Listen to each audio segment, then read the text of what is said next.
Bakit nga ba tinawag na Mount Purgatory ang bundok na ito?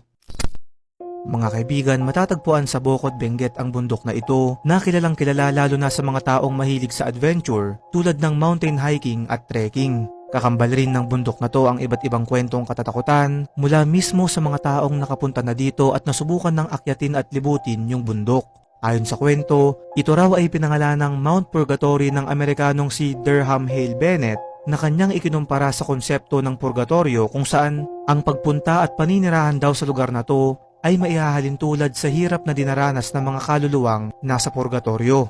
Kasabay pa nito ay ang mga kwentong may mga kakaibang nilalang daw ang naninirahan dun sa bundok na talagang nagpaparamdam sa mga tao lalo na sa mga turista na minsan ay hindi na lang daw nila pinapansin.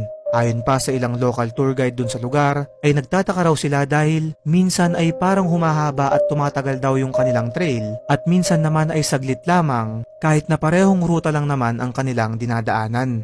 Ikaw kaibigan, nakapunta ka na ba sa bundok na to?